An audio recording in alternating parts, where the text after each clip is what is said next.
Hello बच्चों।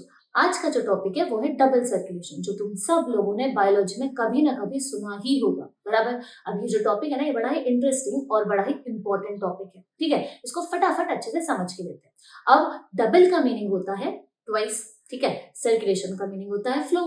किसका flow? Blood का फ्लो। और किसका फ्लो? यहाँ पे होता क्या है ना, जो हमारा हार्ट है इसमें से ब्लड 2 बार फ्लो करेगा इन सिंगल हार्ट बीट, इसलिए उसको बोलते हैं डबल सर्कुलेशन। अब इसको डेफिनेशन में कैसे लिखोगे? It is nothing but flow of blood from the heart twice in single heart beat. ठीक है, अब ये भी याद रखना, जो हमारा हार्ट बीट होता है सिंगल हार्ट बीट, वो होता है 0.8 सेकेंड्स का, इसलिए हम लोग एवरेज पकड़ते हैं 72 से 80 टाइम्स पर मिनट। ठीक है, अब आगे समझ के लेते हैं। हमारा जो हार्ट है वो है 4 चेम्बर। ऊपर वाले चेम्बर्स को बोलेंगे एट्रियम, नीचे वाले चेम्बर्स को बोलेंगे वेंट्रिकल। जो लेफ्ट साइड रहेंगे वो लेफ्ट एट्रियम, लेफ्ट वेंट्रिकल। जो राइट साइड रहेंगे वो राइट एट्रियम, राइट वेंट्रिकल। अब यहाँ पे हमारा जो लंग्स है, वो लंग्स क्या करते हैं, हमारे डीऑक्सीजनेटेड ब्लड को ऑक्सीजनेटेड में कन्वर्ट करके हमारे left side of the heart में भेजते हैं।